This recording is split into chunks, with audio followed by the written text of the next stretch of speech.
leading us through this. So welcome everyone to this next webinar in our webinar series hosted by the Mixed Methods International Research Association. We hold these about once per month. We have a couple of more scheduled for the next couple of months, which I know Eileen will share in a little bit, but we have a really nice session today that's really focused on conducting a mixed methods dissertation. And I'm really excited about this. It's nice to see this angle, and I think it's something that will benefit any graduates, postgraduates, faculty who might be joining today to hear about those perspectives. So Eileen, I will turn it back over to you in order to get started. Thanks, Tim. And just to let everyone know, when Dr. Gutterman was soliciting ideas for webinars, I am a graduate student, and so I said, do you do anything that's, sort of geared toward graduate student programming? And that's sort of how this came to be. And so here we are after that discussion. Good evening, good afternoon, and good morning to our attendees around the world. I'm Eileen Boswell. I'm a doctoral candidate in education at the University of Nebraska-Lincoln in the USA, and I'll be facilitating today's presentations and discussions. I will share just a few brief scope notes with our audience before the first speaker begins. We are coming to you from 3 time zones in North America, and we acknowledge that what we share may be skewed toward doctoral programs or mixed methods practices in certain parts of the USA. I hope that later we can address this during the Q&A question and answer period by hearing from attendees in other regions as to what these issues look like where you are. Please feel free to share those reflections and observations in the chat throughout, or any questions that might arise about jargon or terminology that could be US based. We'll be sure to address that with clarifications later on if needed. And if you think of a question you would like me to pose to the panelists at the end, please type that in the chat with question so I can easily spot those later amidst what I hope will be other chat comments you're having with each other during the presentations. Another scope note is my disclaimer that while we have only PhD and Doctor of Public Health scholars represented here today, mixed methods dissertations are being pursued in many fields and degree programs, including Doctor of Musical Arts, Education doctorates, Psychology doctorates, and many others. And before we begin, I would like to thank Dr. Amanda Garrett and Dr. Michelle Howell-Smith for leading me to our great panelists for today.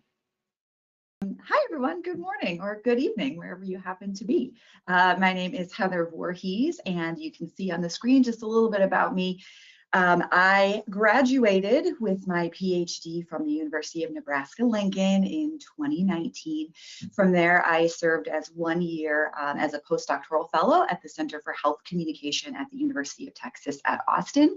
And now I am in my very first year as an assistant professor at the University of Montana. So I am in the Communication Studies department, and I focus specifically on interpersonal communication, as well as, oh, am I still not muted? Can everyone hear me okay? Yeah, we can. Could you let us know if was that just me or was there an audio issue? Okay, great. Let me know if that happens again. Okay, great. So yes, like I said, I focus on interpersonal communication, specifically in the health range. So how individuals talk to each other, to their healthcare providers about health and illness. So I have published in journals such as the Journal of Mixed Methods Research, Patient Education and Counseling, and others. So not necessarily just mixed methods research, but I do have some experience publishing that. So I'm going to talk to you a little bit about my PhD dissertation or thesis, but then also kind of how I presented that on the job market, and a little bit about publishing that as well. So my PhD dissertation or thesis was titled Chronic Illness identity and support-seeking communication.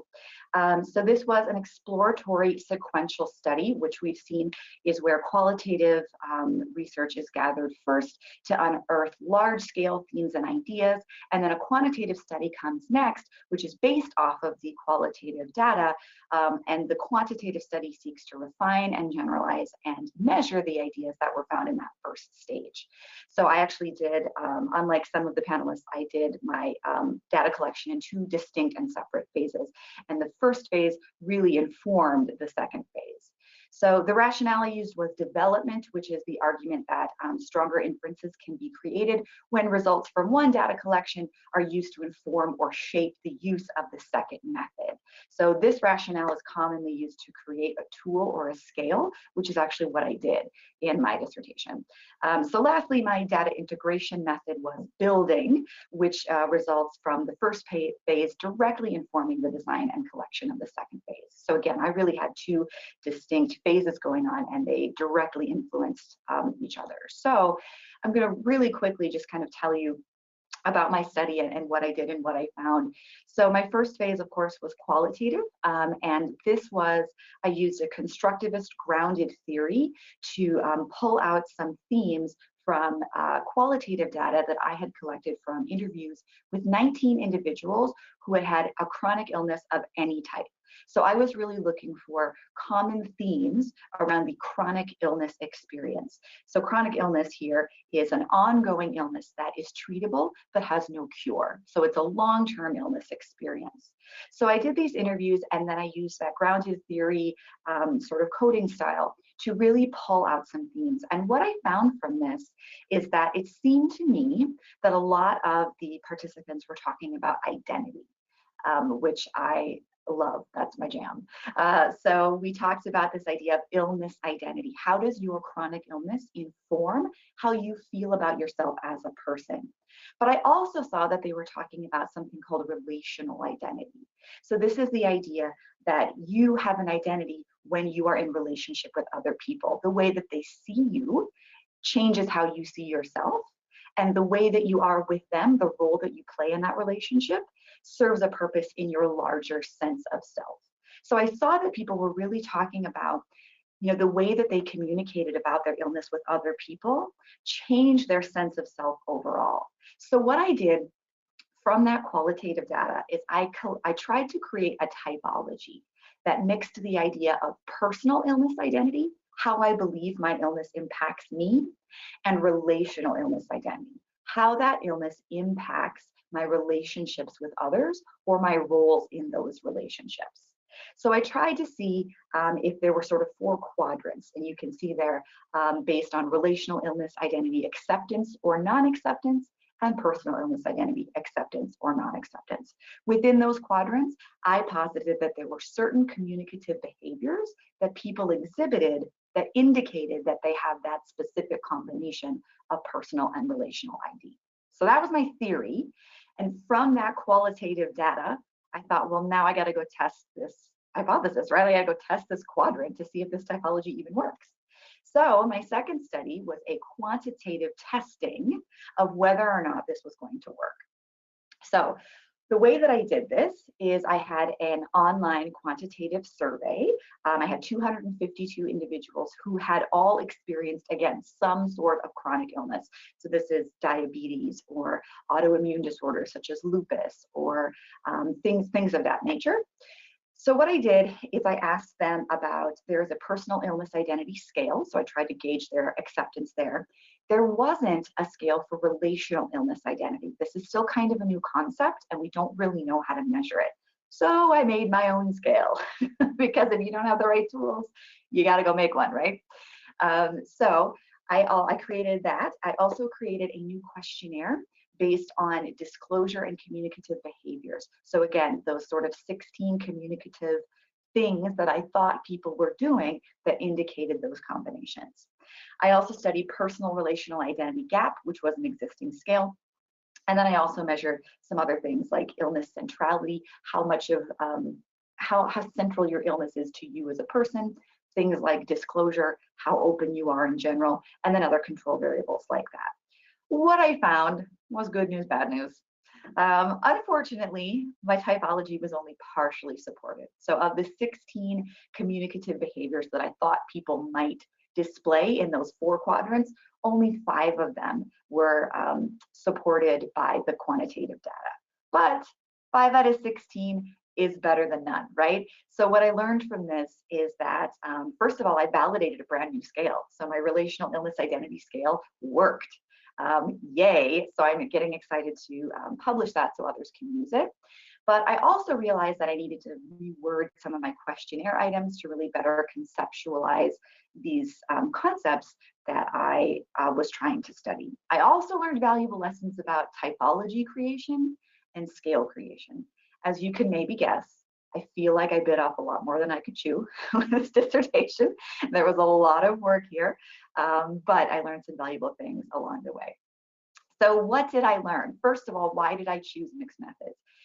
Like a lot of other panelists have said, there was just a lot that I wanted to learn. There was a lot about this topic that we didn't already know. Illness identity is still kind of a new concept, and measuring it, especially relational illness identity, hasn't been done a lot. So I really wanted to dig into that.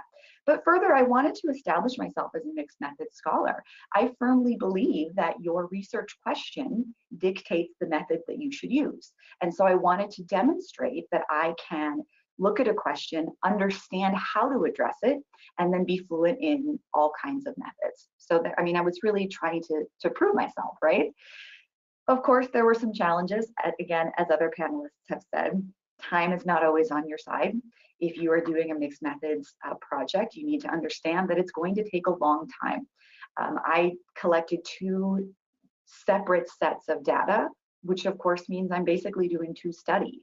So it took a long time to get that. It took even longer to analyze all of this data together. So I didn't actually start out wanting to do a mixed methods dissertation. That was kind of a happy accident. I actually began applying for jobs in the middle of my 3rd year of my PhD. And if I would have received an offer, I was going to simply just turn the qualitative piece into my dissertation. Fortunately, I didn't get an offer. So I had time to analyze these later.